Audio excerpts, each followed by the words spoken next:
No one, not one single person, has ever cheered watching their team's punting unit jog onto the field. It's the most dreaded play in football, a play designed for giving up. The word itself is synonymous with surrender. And yet, teams punt all the time. Hell, the Jets did it 10 times in their recent loss to the Patriots, beating their own mark for completed passes during the game. A punt is an admittance of failure, and a bad punt can add insult to injury. But a good punt can actually serve as a dangerous, tactical weapon. So here are the questions. Just how valuable is good punting? And how much do they contribute to the difference between winning and losing? And are punters actual people? We're gonna answer all that right after this. Believe it or not, punts can be fun. If you don't believe me, take a look at the butt punt, a beautiful tribute to special teams ineptitude from Thomas Morstead and the Dolphins earlier this year. Or if you're a fan of actual good punting, just watch Steve O'Neal blast this punt for 98 yards back in 1960. Nice. They didn't know about a stat called WAR back in '69. I mean, they knew about a different kind of WAR, but I'm talking about something else. WAR stands for wins above replacement, which is something you've probably heard about in baseball. But WAR also exists in football, which is a little more complicated because while baseball is a series of isolated outcomes, football is the ultimate team game, and all 22 players on the field exist in conjunction with one another. Do you feel like you let the defense down at all? No.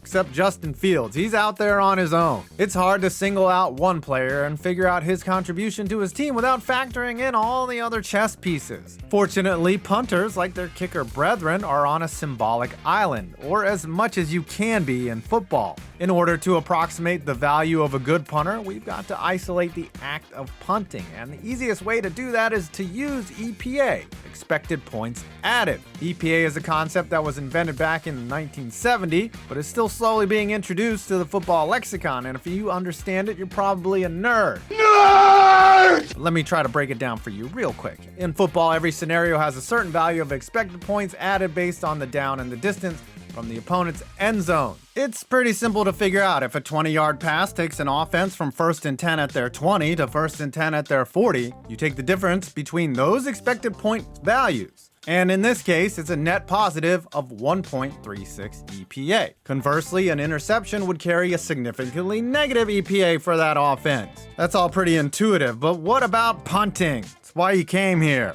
If we can explain just how much a punt is worth in terms of points, then we can get an idea of how much good punting correlates to victory. The football blog Field Goals ran an experiment correlating punt placement and points per game allowed on defense. They discovered that every yard of average punt placement is worth 0.4 points per game allowed on defense. Essentially, that means a team whose average punt lands at the 18-yard line will allow 0.4 points per game less than a team whose average punt lands on the 19. You getting it? Most teams' average punt lands in between the 15 and the 25. That's a 10-yard variance, which in terms of this model would equate to a difference in 4 points per game between the best and worst punting teams. In the NFL, that's more than the difference between winning and losing. Ask the Raiders or the Broncos. That's right. Needless to say, your punter can make a huge difference on the outlook for your team. Over the course of the season, most punters account for about somewhere around half of a win above replacement, either negative or positive based on the importance of punt placement on points per game allowed. The best quarterbacks typically are worth about 4 wins above replacement in any given season. Given what we think about the importance of punting versus passing, the fact that good punting is worth about 12% of what a good quarterback is worth actually speaks to the idea that punting is pretty darn significant, at least more than we like to give it credit for. In terms of positional value, judging by WAR, a punter is as valuable as a running back. Oh my gosh, is your mind blown? Of course, punt placement is the only way to truly measure the job done by just the punter. But we know that a punt is only as good as its coverage.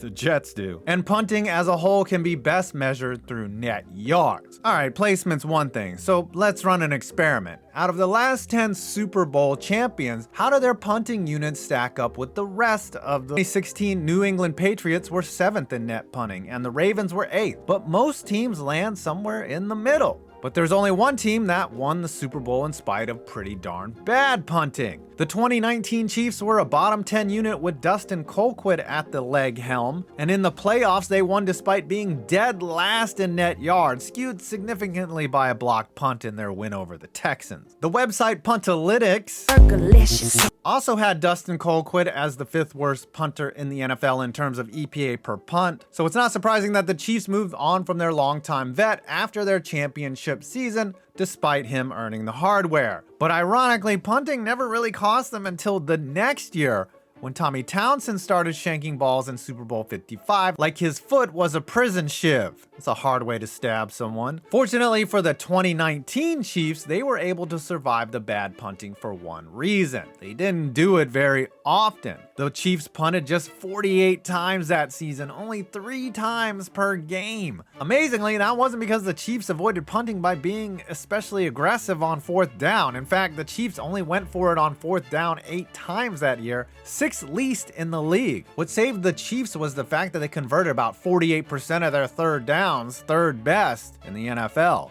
In conclusion, the best antidote to bad punting is to have Patrick Mahomes, something 31 other teams have not figured out. In 2021, the best punter in terms of EPA per punt was the Raiders' A.J. Cole. The Raiders, of course, managed to make the playoffs that season, and they were led by an interim head coach who specializes in, ironically, special teams. However, the inverse is true. The Buffalo Bills lost 0.2 expected points every time Matt Hack booted a football, and they obviously made the playoffs as well. Of course, when you lead the league in point differential and you only punt a little over 3 times per game, it tends not to make a huge difference who's drop kicking the football for you. Teams like the Bills can obviously transcend the value of punting, good or bad. For a team that won most of their games by a wide margin and minimizes their exposure to 4th down, punting is largely negligible. Despite it seemingly not making a difference, the Bills decided to invest the 180th overall pick in a punter, San Diego State's Matt Araiza. Which, that turned out to be a disaster, but it shows that the Bills recognized the team need and were willing to devote a draft pick to fix it. Last year's Raiders, on the other hand, won 7 games decided by 1 score or less. In fact, the 2021 Raiders managed to win a total of 10 games despite being outscored by 65 points over the course of a 10-7 season. And yeah, punting made a big difference, helping out a defense that was already behind the 8 ball. In a cruel twist of fate, the Raiders were outpunted by the Bengals in the playoffs. Las Vegas lost 2 expected points in the punting game,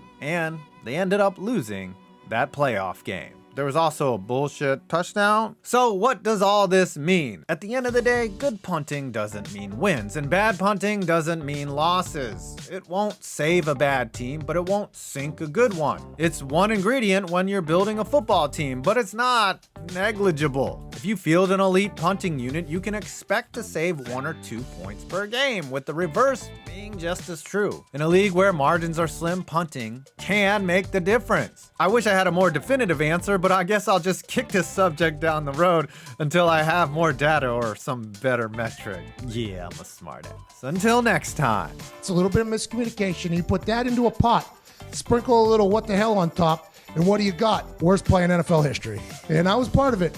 And I'm just waiting every single week for some buffoon to draw up a worst play so we don't have to get referenced.